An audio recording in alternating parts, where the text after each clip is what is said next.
hosts, Vic Soto and Joey De Leo!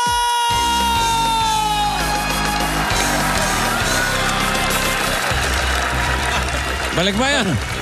Hey, where did you come from? You're Balikbayan. Okay, welcome to Itaktak Mo. Wala na. Ano ba ito? Iba muna. Pahinga muna. Narito ang EB Babes. EB Babes. Mo. Okay. Ayan, oh. Pili ka dyan. Uy. Iba-ibang opisyo yan.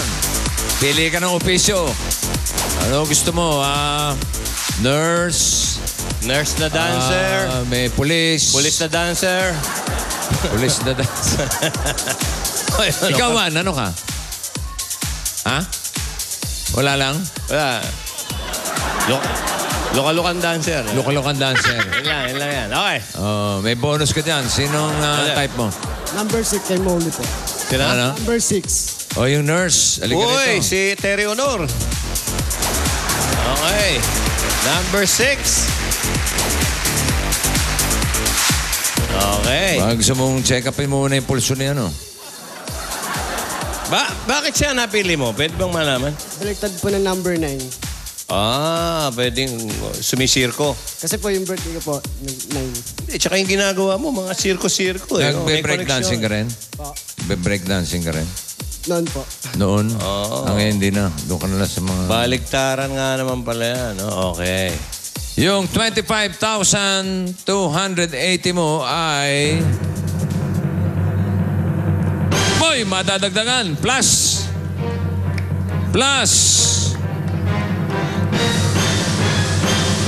30,000 pesos.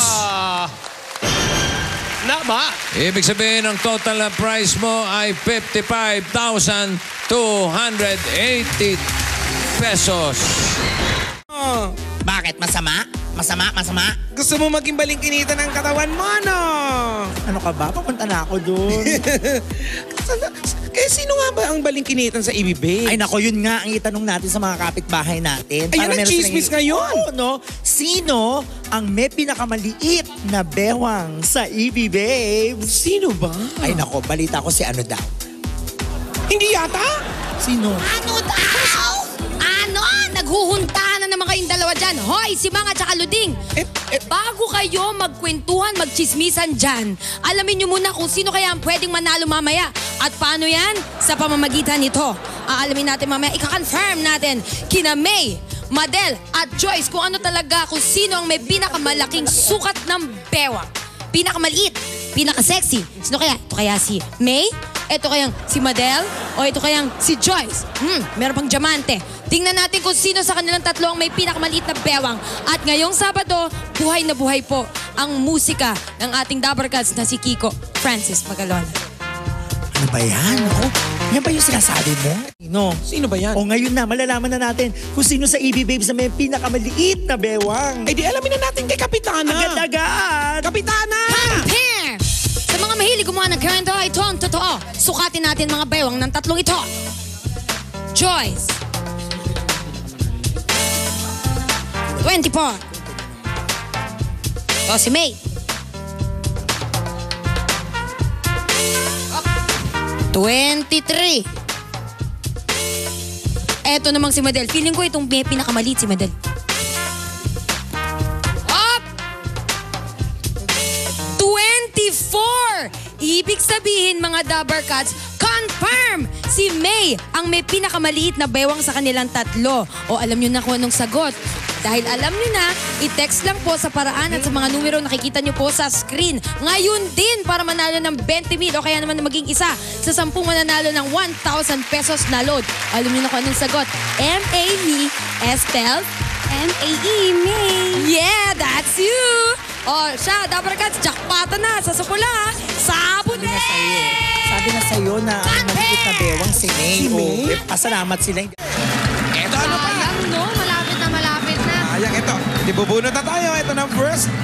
Ay, yan na. Nagdiriwang ang ating audience. Ang unang numero, 6.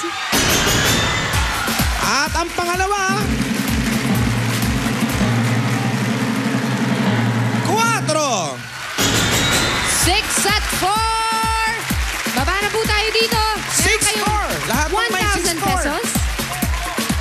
Panalo po kayo kay Pauline. Ay, nanay. Ay, parinig. Mga dabarkas natin from Tondo. Ayan, ano. Back to you, Bossing and Anjo. Ba't ba kayo nag-aaway? Inaaway mo si Hopia eh. Hindi naman. Eh, bakit parang Binubulaga ako lang, kaya lang parang nananakit pag binubulaga. Sayaw! Sayaw! Sige, sayaw lang. May spin.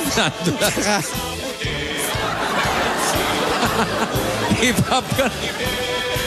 Hip-hop ka na. Sige na, sayaw ka lang. Okay, sayaw, dali. Ano ba, nagsashow tayo? Huwag kang Sa pula, sa puti. Huwag kang tatalig. Huwag kang tataligod, ang pangit. Mga hip-hop na pala itong mga ito. Sa pula, sa puti, natin sa inyo ng pangit. Ito, paalala lang, walang hiraman ng mga costume, ha? Pag masigit, pag... Pioneer Box. Kakaibang talent naman ang makikita natin mamaya sa kakaibang bida sa pagbabalik ng 8 Bulaga.